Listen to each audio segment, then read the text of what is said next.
Hi, everyone. Again, welcome to day two of PyData Global. Without any further ado, just want to give a warm, hearty welcome and join me in giving a virtual welcome to our presenter, Caesar. Thank you. Hello, everyone. My name is Cesar. I currently work as a data scientist and machine learning engineer in the financial sector. And in this session, I'm going to cover the topic of real-time financial fraud detection with Python. And this is a very exciting area to work in. Even though I'm not going to talk about the latest AI or LLMs, this is still well proven machine learning techniques that have been battle tested in production for many years.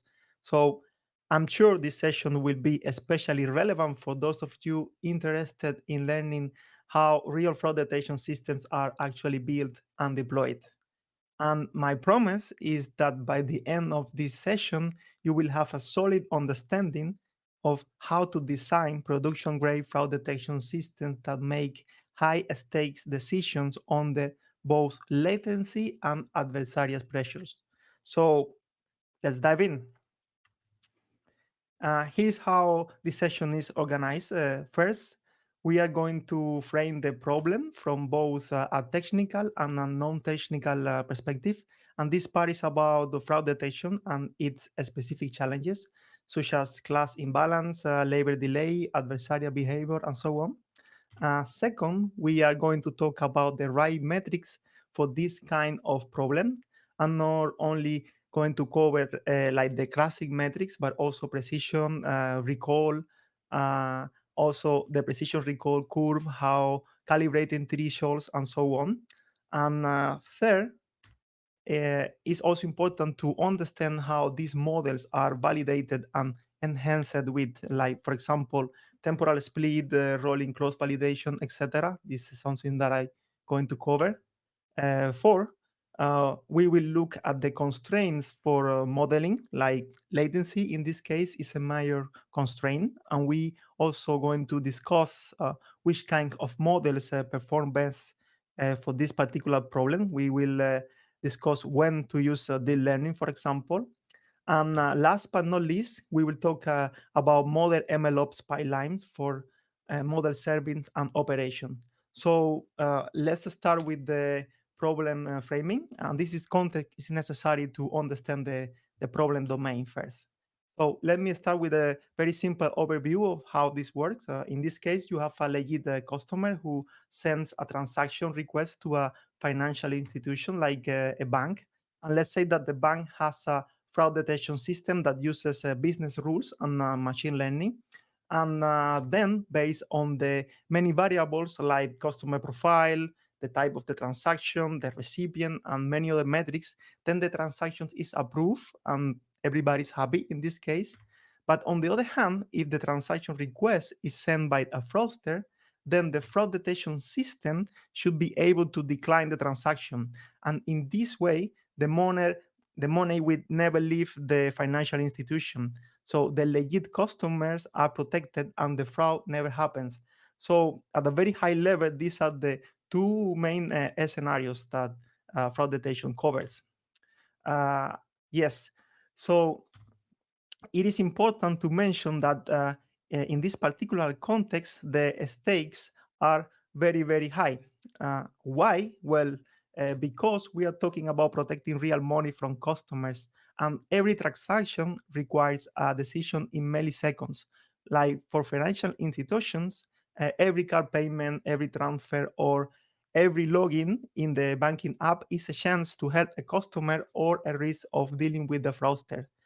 Another challenge is that fraud patterns evolve quite rapidly. Fraudsters adapt faster than rule-based systems can keep up, and they behave today like well-founded startups, actually. So they are constantly trying to test boundaries and trying to reverse engineer the detection systems. And very importantly, the whole banking business is about trust. And as we know, trust is quite fragile. So false positive can frustrate legit customers and damage the reputation of the financial institution. So there is always the risk of blocking too many transactions, which will lead to customers getting upset and abandoning our systems, our services. And on the other hand, fraud is a big deal globally. Just for you to get an idea, the amount of money lost due to online payment fraud alone this year so far is estimated to be more than $50 billion, and all projections, the forecast, an increase in the coming years. So this is in particular because the number of online payment services keeps going up, and also because technically stopping fraud is very, very hard. And why is this hard? Well, first, because fraud events are quite rare. Like the percentage of them is between 0.1 or 2% of the total number of transactions in most financial services. So searching for fraud patterns is like trying to find a needle in a haystack. Because of this extreme class imbalance makes traditional machine learning metrics like accuracy meaningless. Second, because labels arrive late into the fraud report system, like sometimes week after the transaction happened. And because of it, it takes time for the human investigator to contact customers and confirm whether what happened was an actual fraud or not. And this means that the feedback loop gets delayed, and that the machine learning model inevitably will train on outdated patterns. And also, this situation gives an advantage to the fraudsters. So they are constantly testing the system to bypass the guardrail, forcing the models to be in constant adaptation. So the problem of detecting fraud is about playing this very dynamic game in which we are trying to figure out signal and patterns out of a few fraud cases, reasoning about delay ground truth, and designing models and processes that can predict tactics that are evolving all the time. So the first challenge is about using the right metrics. So let's talk about it. You have probably been familiar with this figure. It is a confusion matrix, and it is a widely used tool for summarizing and visualizing the performance of a classification model in a tabular format.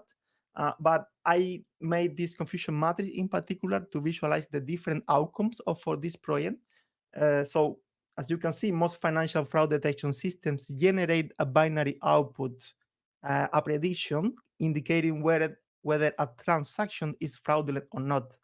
And the positive class corresponds to the fraud transaction, the negative class corresponds to the legit transactions.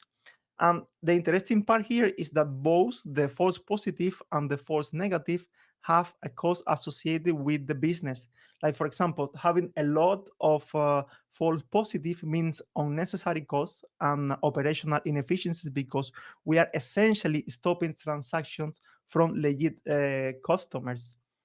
And on the other hand, having false negatives means that the fraud detection system could not detect the fraud, and as a consequence, money will be lost. And of course, we also have all the standard machine learning metrics like precision recall and F1 score, which are based on this confusion matrix as well. But it is important to note that for this particular problem, recall is the most important metric because it's the fraction of actual fraud cases that the model correctly predict as fraud out of the actual fraud cases. So high recall means having few false negatives, which is really good in fraud detection systems because missing fraudulent transactions can lead to financial losses, of course. And to control this, we have this idea of setting up a threshold, which is a mechanism for labeling transactions depending on the probability assigned by the fraud detection system to determine whether the transaction is fraud or not. So this way, we can usually increase recall by lowering the detection threshold at the cost of precision. And this idea is easier to appreciate by looking at the area under the precision recall curve, or AUPRC metrics. And as you can see, the figure plots precision versus recall and focuses on performance for the positive class. In this case, is fraud. So it tells us how well the model catches fraud while keeping false positive low. And this metric is widely used for highly imbalanced problems like this because it summarizes very well the trade off between precision and recall. And in this case, if you look at the precision recall curve, it is clear that the model B is better than the model A overall. And for model B, different threshold values corresponds to different trade-off between precision and recall. Like, for example, if we pick 0.88, we get high precision and low recall. But if we pick 0.03, we get high recall and low precision. So this choice is very specific to the business objective and constraints in our problem. And in Python, we can get all these metrics from the scikit-learn package. It is quite straightforward to compute precision and recall for a chosen threshold and to generate precision recall curve using the dedicated functions in scikit-learn.metrics package. And this also make it easy to experiment with different thresholds as well and evaluate the business impact of each precision recall trade-off that we make. So to summarize this part, what we have seen regarding the metrics used for this highly imbalanced type of problem, a key takeaway here is that in fraud detection systems where, like, for instance, 0.1% of transactions are fraudulent, a model that labels every transaction as legit will achieve 99.9% of accuracy, but it is going to provide zero business value in reality. So it is very, very important to use the right metrics. So precision and recall are actually the real, they will tell you the real story about how good your model is. And it is also important to be careful with the thresholds and treat them as first class product decisions because they drive the direct business impact. And in my experience, it is good also to have version control over these metrics, including the threshold. It is also good to maintain segment specific thresholds because, like, for example, new users may need stricter settings than long time customers and monitor the thresholds weekly. So now let's talk about validation and the problem of delayed ground truth. And this is related to how well and how and when we train our model. So if you think this way, when working with the fraud detection systems, the ground truth arrives with a delay, as I mentioned before. So the way we split the data becomes critical for this problem. And here we should never randomize timestamps. We should train on past data only, and then we validate on the near future and test on a hell out future. The idea is simple. Just you need to very conscious about this and respect the duration of time when the training the model. Because if the model even sees future information during training, then the evaluation will become meaningless. And with delayed labels, even temporal splits are not enough. So production systems made decisions today, but the true labels might arrive weeks later. So to simulate this, it's a good idea to use rolling time windows that slide forward exactly as a deploy model would. We also should have include safety gaps between training and validation to mimic the label delayed and avoid contaminating the evaluation with information that the model would not have at prediction time. And finally, we must enforce strict controls so that no future information leaks into training.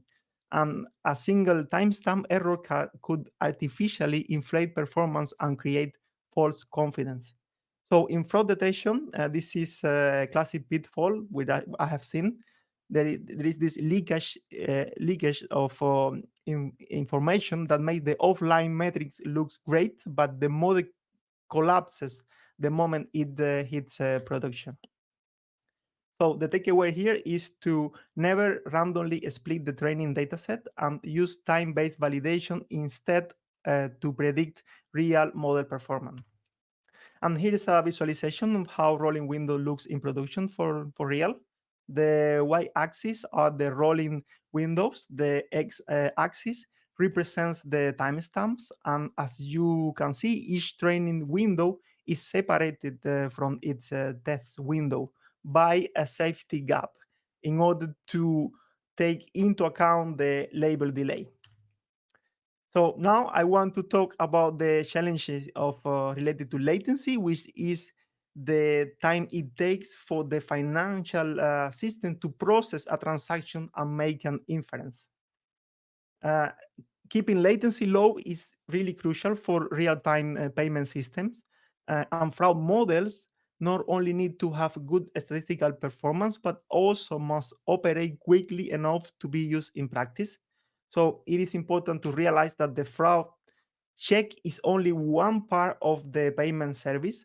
Like in this figure for example, the payment server dispatches parallel calls to the KYC service and the fraud check and the payment rail, but the transaction can only complete once the slowest of these services responds, which is the KYC service in this example. So even though the fraud check takes only 25 milliseconds, any fluctuation, such as a network issue or a slow third-party response, can bottleneck the entire flow. And that is why latency is a system-wide risk amplifier. So there are three latency budgets you can think of for this problem. First is rule-based systems. They are super fast, deterministic, and explainable. Second, there are machine learning models for which you take into account the inference time, which is tied to the family of models used for training. Like for example, if you use a gradient boosted tree, typically they run in milliseconds, and neural networks reach like 100 and 200 milliseconds, depending on the complexity and the infrastructure. And as you see, there is a big difference between both. So in practice, the best performing systems use a hybrid approach instead. They use rules to catch the obvious fraud cases and models for more complex fraud scenarios. So this way, you get like the best of both worlds. Instant reactions for high risk events and smarter decisions for everything else, all within an acceptable latency. So when it comes to choosing between deep learning or traditional machine learning model, it is important to recall that model choice is a function of data volume. And as you know, traditional machine learning works great when data is limited, but deep learning scales better with volume. So, but in fraud detection, we also need to consider latency because a model that is slightly better than another, but too slow for real time assessment, can be worse than a faster model with marginally lower performance. So I definitely recommend starting with XGBoost, which is a great model for tabular data, and the Python package is fantastic. It's very straightforward to use. It has many useful features for fraud detection. It is robust to missing values, outliers, and overall, it is the standard choice for production-ready fraud detection systems. So this is the starting point, definitely. And then the question is, well, when to use deep learning. And as I mentioned before, deep learning shines when traditional models hit a ceiling. So if the training data has high cardinality, such as device hashes, text metadata, or sequences, then architectures like TabNet or FT Transformer are well suited for these tasks. Um, Tabular deep learning or embeddings layers can learn complex interactions by compressing these categorical explosions into dense representations, enabling the model to learn more nuanced entity relationships, um, which is definitely very powerful. And deep learning is also used today to discover business rules and generate features for machine learning models automatically. And this is currently a very active uh, research direction. And that being said, it is very important to keep an eye on inference latency, nevertheless, and the training costs when deploying deep learning models in production, especially when it comes to SLAs or service level agreement, which are critical for the business. Now, moving to the last part, which is crucial, is about shipping and operations, because as you know, building a great fraud detection system is worthless if it cannot be deployed and maintained easily in production. And indeed, only a small fraction, as you probably know, of the real world machine learning systems is composed of only the machine learning code. So that is definitely not the case. There is a required surrounding of elements that are vast and complex, like, for example, configuration, automation, data collection, monitoring, infrastructure, etc., which are definitely very important and necessary in order to run these systems for real. The following figure is a schematic representation of an automated CI/CD machine learning pipeline. And as you can see, the model analysis part is very smart, very small in comparison to the rest of the MLOps pipeline. And this figure is just to give you an idea of the complexity associated to maintaining this type of system. You will need things like, deployment service, model registry, feature stores, an orchestrator for the machine learning pipeline, and many more things. So typically, you will start with the Jupyter notebooks when transitioning to a Python project with the small functions and unit tests, and then you will package the model and the preprocessors. It is important to make sure that they are identical online and offline. And for the prediction service, you can expose a fast API endpoint that accepts a transaction payload and returns an score plus the decision metadata, like, for example, the threshold use that you are using, the features, or the version of the model that is being used in production. And it is also important to keep the container, the Docker container, small, and also enforce input contracts with schema validation. I also want to remark that there is no silver bullet here. So no single architecture fits every use case, but in my experience, it is a good practice to support both the batch and online transaction scoring. And it is also recommended to start simple with fast API. You can use feature stores or cache lookups for high latency attributes later. And if you decide to go with deep learning, then definitely leverage the framework's native serving for GPU's inference. So, as takeaways of this session, I would like to let you with some patterns and good practices. And, well, first of all, just to remark again that it is always good to remember that fraud detection is an adversarial domain with real money and real latency constraints. It is also important to remark that fraud detection in production is a system problems, not just a modeling problem. That the best machine learning model you can think of will definitely fail if you cannot ship it to production. So optimize for business impact instead of accuracy, validate on time, calibrate scores, and again, choose models that you could evaluate well using temporal cross validation to prevent overfitting. So, also important to ship small packages with guardrails and taking into account that it is not just about the model or the business rules. There is a whole MLOps pipeline that is necessary when building these systems for real. And of course, observability here is not optional, it's a very important piece that you need to incorporate as well. So finally, I want to share two recommended resources if you want to dive deep into this subject. First, the book "Fight Fraud with Machine Learning," published by Manning.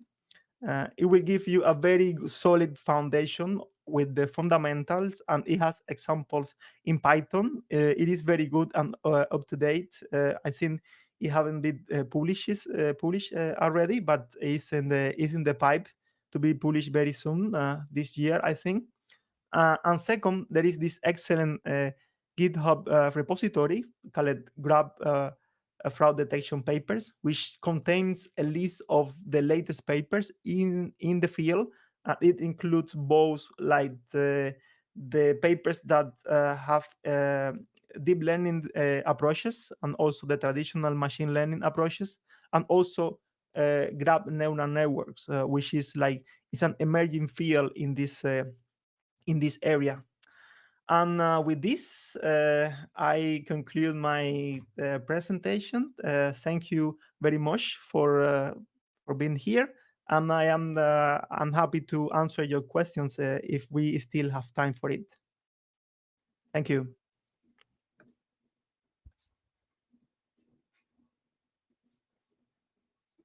Thank you so much, Caesar. I think we just have a comment there. Oh, and we have some questions. Yes. So one question about the slides. Definitely, I will put it in my website, and I will share it over here as well. So you will have it for sure. Uh, so another question from Ode. It says, for fraud detection, do you think that that could be a need for online training to detect non-stationary dynamics? If so, how will it change the machine learning solutions architecture? Thank you. So yes, this is a quite interesting area. The main issue here for all online algorithms is that the big data. So the training data set is really big. So imagine like millions of transactions in a bank across the history of the of a large financial institution. Is a lot of training data. Is terabytes of transaction data, and for online algorithms is quite challenging because you always need to look in the past for a customer transaction to see what happened with that account, and there are many features. So there are like normally thousands of features that are used in production, so it's quite challenging for those algorithms to work. So normally you have pre-training and traditional inferences for that. Hope this answer your question. uh, Now, another question. Could you elaborate a little bit more? Sorry, the question was yes. Could you elaborate a little bit more on how you ensure that the latest fraud patterns are included in the training data? Yes, that is a good question. As I mentioned, it's like cat and mice play that you are doing. Normally, there are like business rules first that capture like the well-known patterns, and then the machine learning will train based on existing fraud cases, and they will try to get the patterns from there. But of course there are there is a mechanism to include the patterns there, and that's the work of data scientists and that work on with these data sets, trying to find or create new patterns. For example, now another area is to use LLMs for that. So you just prompt an LLM, you say, okay, given this amount of features that I have, I want to come up with different fraud scenarios and fraud patterns. And so the LLMs will generate like thousands of different patterns with you can, for example, include in your training data set with fake data, for example, or mock data. That is one way. Alrighty, so it's time to wrap up. Again, Caesar, thank you so much for your presentation and the attendees for joining us. Please feel free to continue the discussion on the Discord channel or even in the lobby. I'll go ahead and end the session now and see you in the next one. Thank you. Bye.